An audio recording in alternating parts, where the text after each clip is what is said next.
Hello, I'm Andrea Hotter, and I wanted to give you a chance to listen to a chat that I recently had with Jacques, the former CEO of Rio Tinto.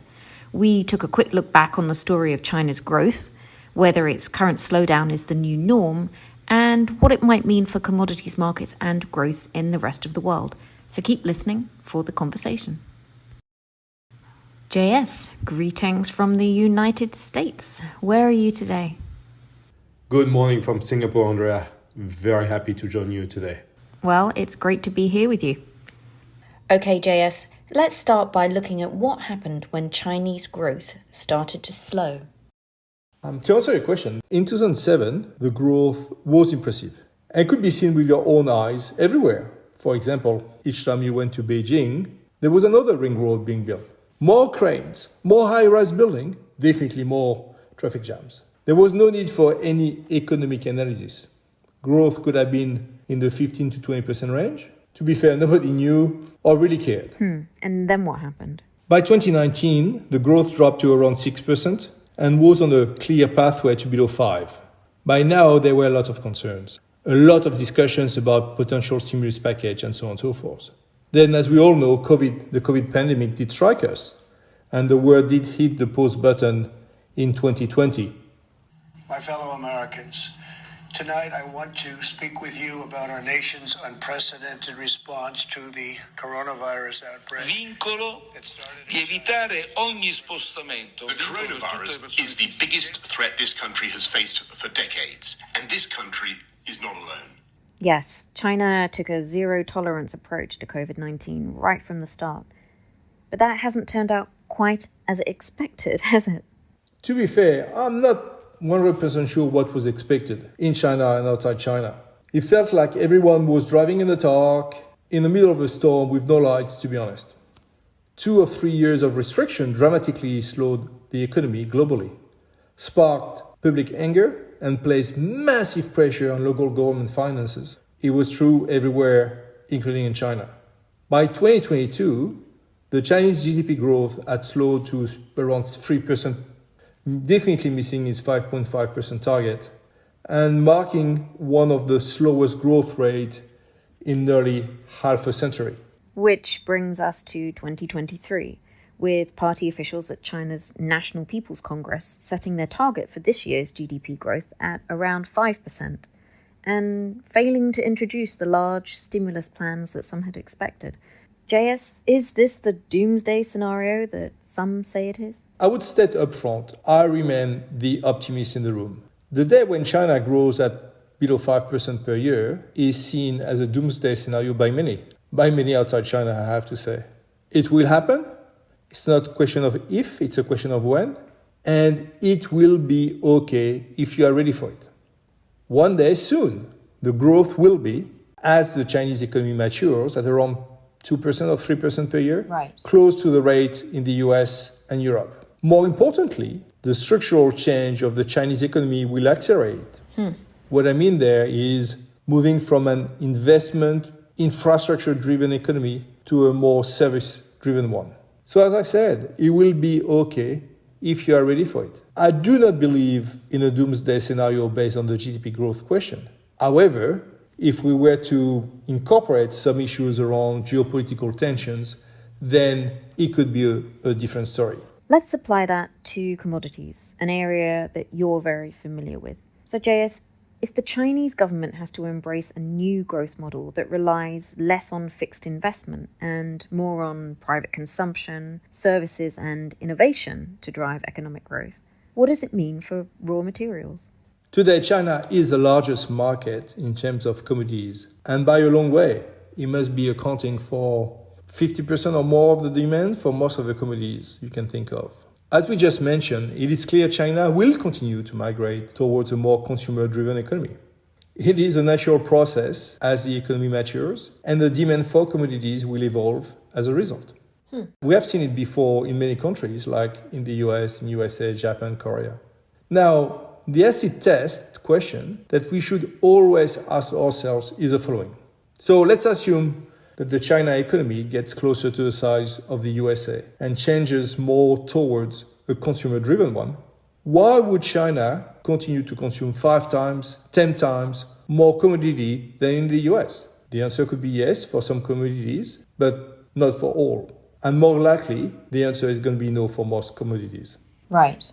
Above and beyond the maturing of the economy, we should not forget that other forces will impact demand for some raw material, including recycling, the circular economy, and some changes in production methods. For example, the case of steel is well known, moving from a blast furnace route to an electrical arc furnace. This is even more important in the context of climate change and energy transition.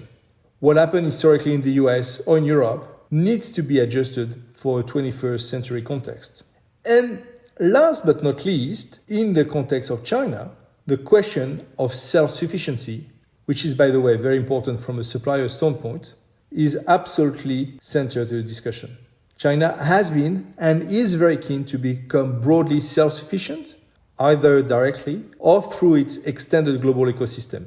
A good example has been aluminum and bauxite. The time where China was very short on aluminum and more recently in bauxite is long gone.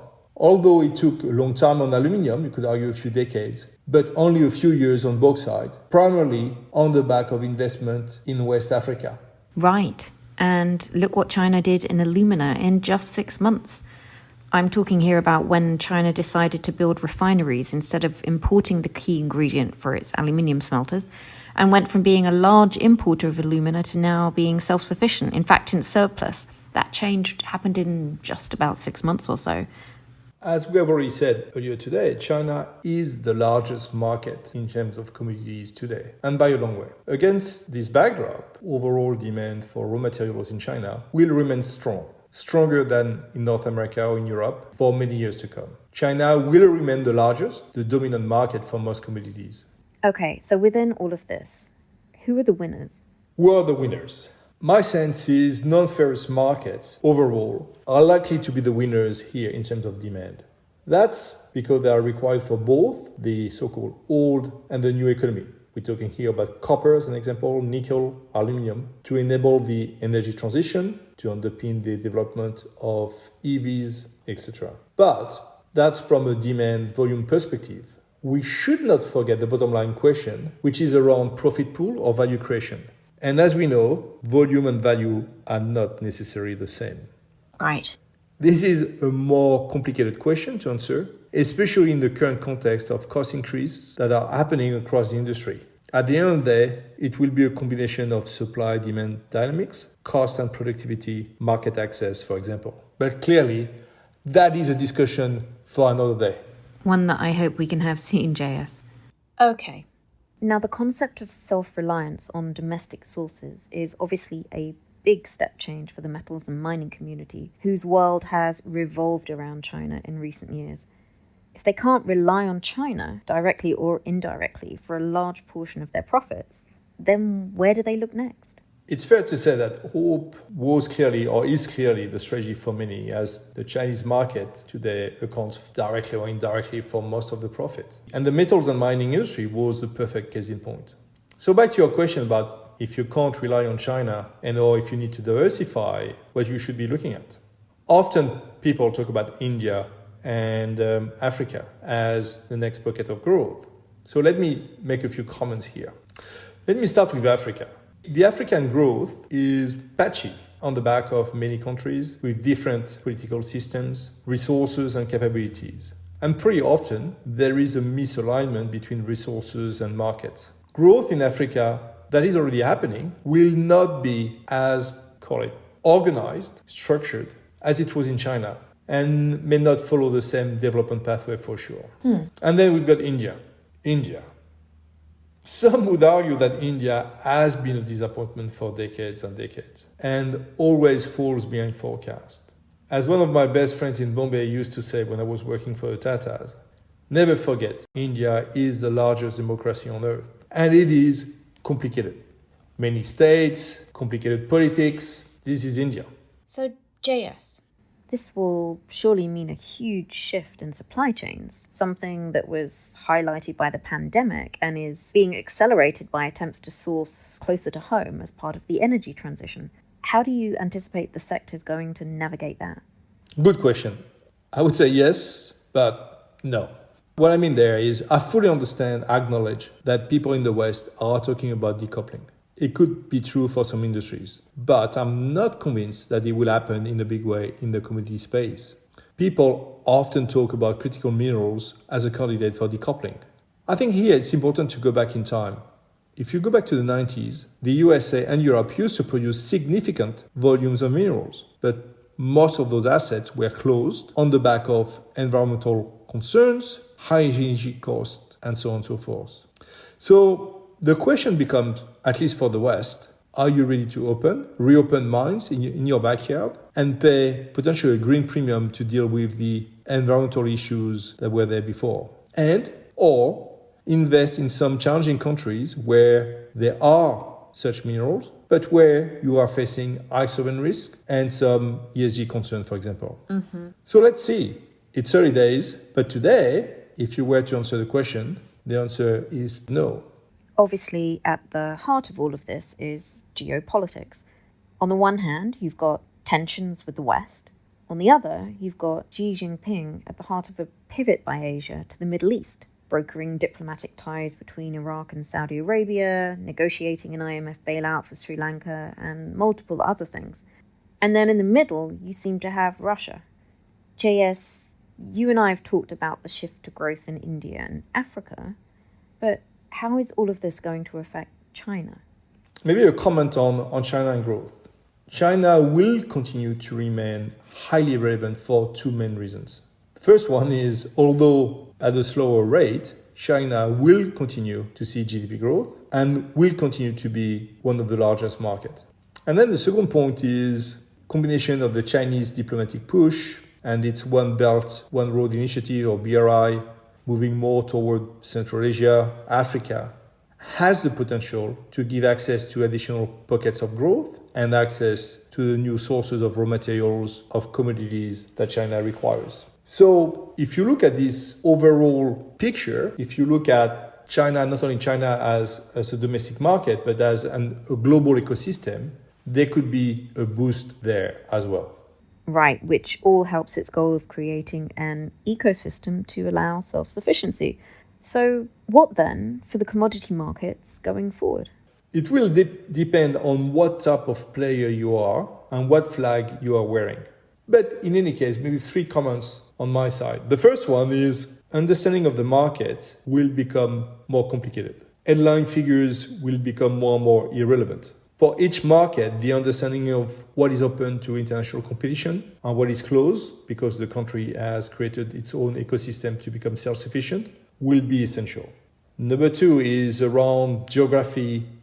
Trade routes will be of paramount importance in a more polarized world. But under any scenario, the third comment I would make is, in this context, no matter how challenging it could be, it will be great for the trading houses, at least if they are seen as independent. They are smart, they are agile, ready to take risk, and therefore they have normally a pretty good understanding of market dynamics. They can see misalignments, gap, and more importantly, convert them into business opportunities. Interesting.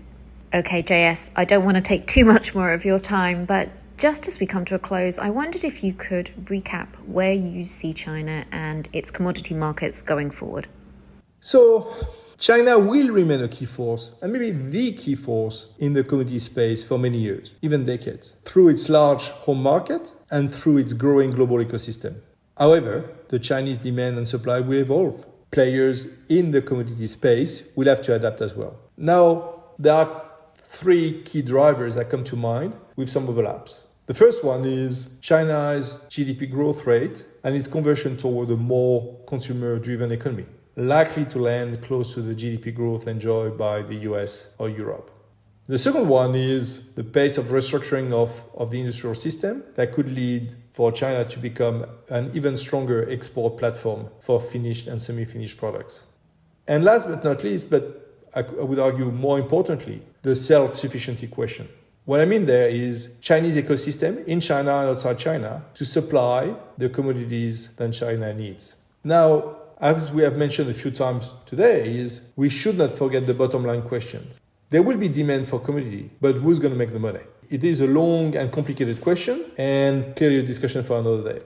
So if you were to ask me today, would I take a short or long position on China? My answer would be definitely long. I would take a long position on China if you understand what you're doing and if you can afford it. Okay, so definitely long China. Well, JS, it has been absolutely great chatting with you. Thank you for your time. Well, thanks for the opportunity, Andrea, once again. And I hope to talk to you soon. Bye for now. Take care. So there you have it. That was J.S. Jacques, the former Chief Executive Officer of Rio Tinto, just having a chat with me, Andrea Hotter. Thank you for listening.